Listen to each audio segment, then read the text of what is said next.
Kürdəmirdə bədbəxt hadisə baş verib. Hadisə Bakı-Qazax dəmir yolu xəttinin rayon ərazisindən keçən hissəsində qeydə alınıb. Belə ki, 9-cu sinif şagirdi Səfərli Sərvət Nazimoğlu dəmir yolu üzərində dayanmış, qatarın üzərindən keçmək istəyərkən onu yüksək gərginlikli cərəyan vurub. Hadisə nəticəsində ağır bədən xəsarətləri alan yaralı dərhal ətrafdakı insanların köməyi ilə Kürdəmir rayon mərkəzi xəstəxanasına çatdırılıb. Həkimlər isə hazırda onun vəziyyətinin ağır olduğunu bildiriblər. Partlayış səsinə çıxdım.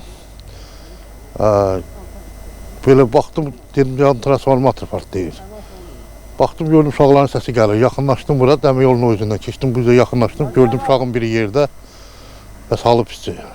Düşdü zətdə çıxır, yanıq, əli-calda yanıb eləyib. 19-13-cü ay 2025-ci il tarixində saat 13:00 radələrində cərəyan vurması səbəbilə 2011-ci il təvəllüdlü şəxs Kürdəmir rayon mərkəzi xəstəxanasına təcili yardım avtomobili vasitəsilə hospitalizasiya olunub.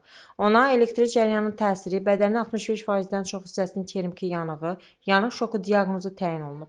Pasiyentə ilkin tibbi yardım göstərilib və daha ixtisaslaşdırılmış müalicə üçün Nərimanov tibb mərkəzinin nəzdində olan yanıq mərkəzinə təxliyə edilib. Faktla bağlı araşdırma aparılır. Xuraman Aydın qızı Həcər Həsənova, Aqil Əsədov bugün informasiya proqramı üçün.